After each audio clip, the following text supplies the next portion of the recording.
अस्सलाम वालेकुम मेरे प्यारे दोस्तों, मैं तो मेज़बान खंबड़ा ते तुसां ने देखियो HK TV 70 ते जिवें कि तुसां भरावां को पता है कि साड़ी दुकान दा काम थींदा पे ते असां अज अलमाड़ियां लवेंदे खणूं जेरी नाल दुकान है हुन अलमाड़ियां पटवाए से ते नवी दुकान शिफ्ट कहंदे खड़े से पिछू शीशा भी लग गए तो इंशाल्लाह अज ही अलमाड़ियां वगैरह तो ये लग सन कल बाकी काम थी से इंशाल्लाह 4 तो 5 जाड़े अपनी दुकान सा सेटअप मुकम्मल थी वैसे ते आज ऐसा कोई दू भिरा सा को अलमाड़ियां लवण लात देवण बहुत अच्छे आदमी हैं ते सस्ते भी हैं निशानपुर दे मिस्त्री बहुत ज़्यादा सस्ते न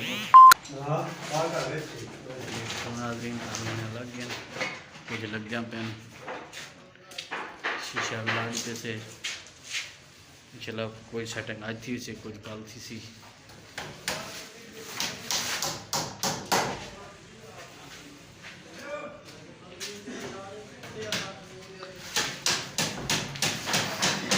अस्सलाम वालेकुम भाई साहब, क्या हाल है सही? तबीयत ठीक है? चलिए एक मिनट मैंने तो कैसो सर सरदार ना क्या है अपना?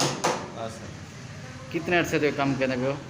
तकरीबन 10 साल अच्छा तो मसला ना है बोला काम किए करते रहना सर?